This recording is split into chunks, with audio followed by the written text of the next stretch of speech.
first time it seems that Ward's punch affected Kovalev.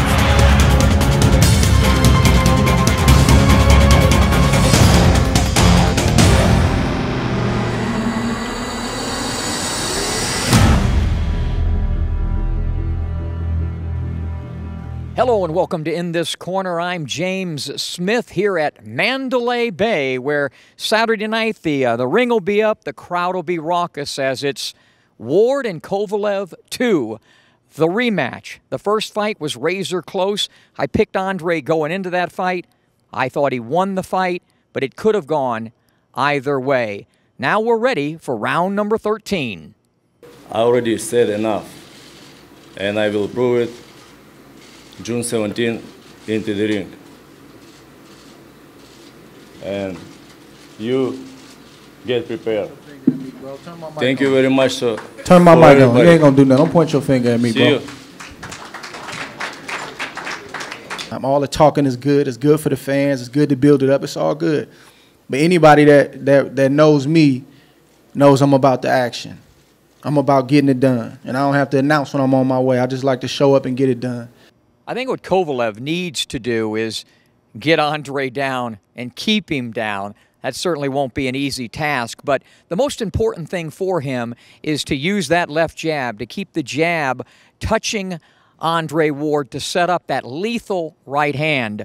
Also, if he's going to be on the inside, he needs to try to use his physicality a little bit better than he did the first one out and try to hit Andre anywhere he can. But the key for Kovalev is the distance. Use the jab to set up that big, powerful right hand that put Andre down in round number 2. A good fighter. He's not just a decent puncher. Like, he's got skill. We knew that, by watching the tape. You don't win a championship and fight the level of competition that he's fought. He's fought pretty much the best of the best in the division, just like I did at super middleweight.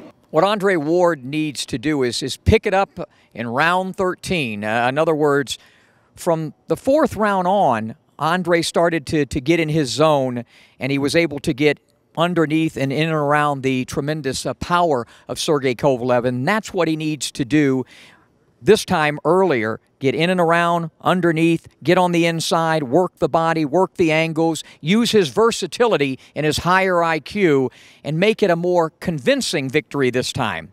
I can pick my performance apart a lot. There's a lot of situations where I could have did a lot better. I think they got my best. They didn't. Just angles, punch selection, and just situations when I had him in a compromised position and didn't get off, and I let him off the hook. And I can't do that this time. People don't even realize, we never made any excuse, but the fact is, Smitty, he couldn't run for that fight because of his knee.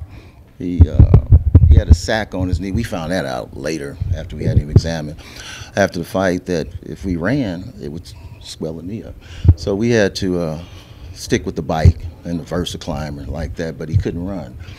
The fact that Virgil Hunter told us that Ward was not able to run for the first fight, I think that could make a tremendous difference and be a tremendous benefit for Andre Ward in this fight. Because one of the things I noticed in their first fight was he had issues, especially early, in getting out of the way of the jab. Movement-wise, dipping-wise, it just seemed to be the mobility wasn't there until later on. Probably the legs loosened up. But if he's been able to run for this fight and the knee is 100%, he should have better stamina, better mobility, which should put him in a much better position to win a more convincing decision this time out. What can Sergey do better to get a victory? Well, at this stage, he needs to close the show. I don't mean go for the knockout, but if he can do this, if he can do in the second half, in the second fight, what he did in the first half of the first fight, he'll win. I mean, he won the first 6 rounds. He dominated those rounds. He used his jab. He kept Ward off balance. And then for some reason, he started to kind of falter. He says he got fatigued. He hit it well. So he just needs to be more consistent in the second half of the second fight, like he was in the first half of the first fight. He proved he outboxed Ward. I'm not taking anything from Ward. He's a very intelligent, smart fighter. But I told her that your jab is stronger than his, and he used that, and he outboxed Ward. We beat Ward his own game. So there's not much to really change. He has to be more consistent and use that jab more and cut the ring off a little bit more on Ward and make Ward fight him.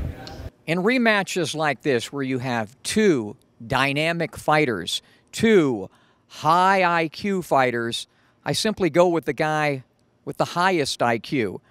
And I can't think of anybody in the game, with the exception of Floyd Mayweather, who has a higher boxing acumen than Andre Ward. I think he'll pick it up where he left off, do a better job this time with his distance, leverage, and timing, and win a more convincing decision. And it wouldn't surprise me if later on in this fight that he does some damage and actually hurts Kovalev. Having said that, with a guy like Sergey Kovalev, one of the best 2 or 3 punchers in all of boxing, all bets are off if he lands that right hand and he's able to do it more than once. But my pick is Andre Ward to win a unanimous 12-round decision.